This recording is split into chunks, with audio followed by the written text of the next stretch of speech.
സംസ്ഥാനത്ത് വീണ്ടും അമീബിക് മസ്തിഷ്ക ജ്വരം സ്ഥിരീകരിക്കുകയാണ്. മലപ്പുറം മേൽമുറി സ്വദേശി 6 വയസ്സുകാരിക്കാണ് രോഗം സ്ഥിരീകരിച്ചത്. 6 പേർ മെഡിക്കൽ കോളേജിൽ ചികിത്സയിൽ തുടരുകയാണ്. ഇന്ത്യാസ് കരീമുണ്ട് വിവരങ്ങളുമായി. ഇന്ത്യാസ്, ഈ കുട്ടിയുടെ ആരോഗ്യസ്ഥിതി എങ്ങനെയാണ്? ചികിത്സയിലുള്ളവരുടെ ആരോഗ്യാവസ്ഥ എങ്ങനെയാണ്? രോഗം പടരുന്നു, അതിലൊരു നിയന്ത്രണം ഉണ്ടായില്ല എന്താണോ മനസ്സിലാക്കേണ്ടത്?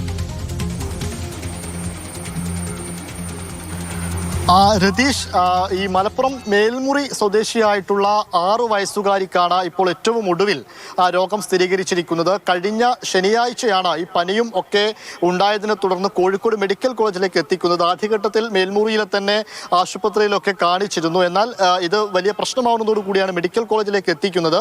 ഇന്ന് അമീബിക് മസ്തിഷ്ക ജ്വരമാണ് ഉള്ളത് എന്ന് കണ്ടെത്തുകയും ചെയ്തു. എന്നാൽ ആരോഗ്യമൊന്നും അത്ര ഗുരുതരമായ അവസ്ഥയിലല്ല നിൽക്കുന്നത്.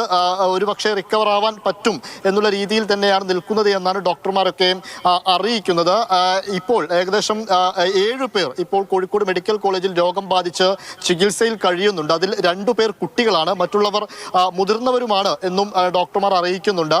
പക്ഷെ നേരത്തെയൊക്കെ 11 പേർ 12 പേരൊക്കെ ഒരേ സമയം മെഡിക്കൽ കോളേജിൽ ചികിത്സയിൽ കഴിയുന്നൊരു സാഹചര്യം ഉണ്ടായിരുന്നു.